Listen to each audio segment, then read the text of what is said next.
Hi friends, my name is Sasha.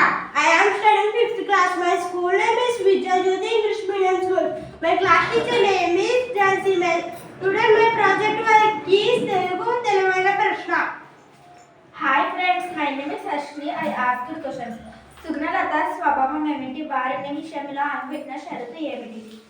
సుగుణలత యువరాణి అయినా తెలుగుగారైనా అయినా కూడా కొంచెం కూడా గర్వం ఉండేది కాదు. ఆమె పెట్టిన షరతు ఆమె స్వయంకి వచ్చే రాకుమారులు ఒకే ఒక్క ప్రశ్న అడగడం, ఆ ప్రశ్నకి తగిన సమాధానం చెప్తారో అతన్ని పెళ్లి చేసుకోవడం. విజేంద్ర వర్మ ఏమని దండరం నేర్చాడు?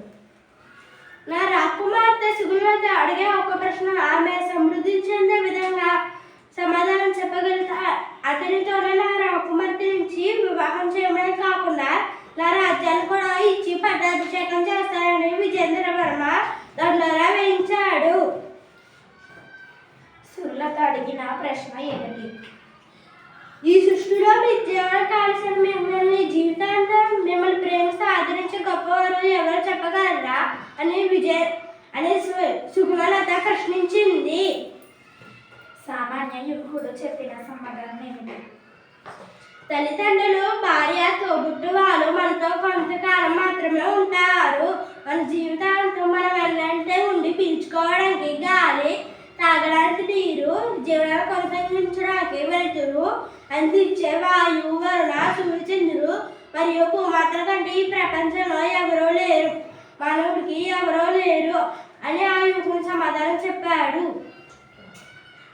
యువకుని సమాధానం విని విజేంద్ర వర్మ ఏం చేశాడు? సామాన్య యువకుని సమాధానం విన్న విజేంద్ర వర్మ ఆనందంతో పొంగిపోయి తన కుమార్తె భర్తను ఎన్నుకున్న రీతిని మనసులో అభినందించుకుని చెప్పిన మాట ప్రకారం అతనితోనే తన కుమార్తెనిచ్చి వివాహం చేసిన తర్వాత తన రాజ్యాన్ని కూడా ఇచ్చి పట్టాభిషేకం చేశాడు. Thank you sir.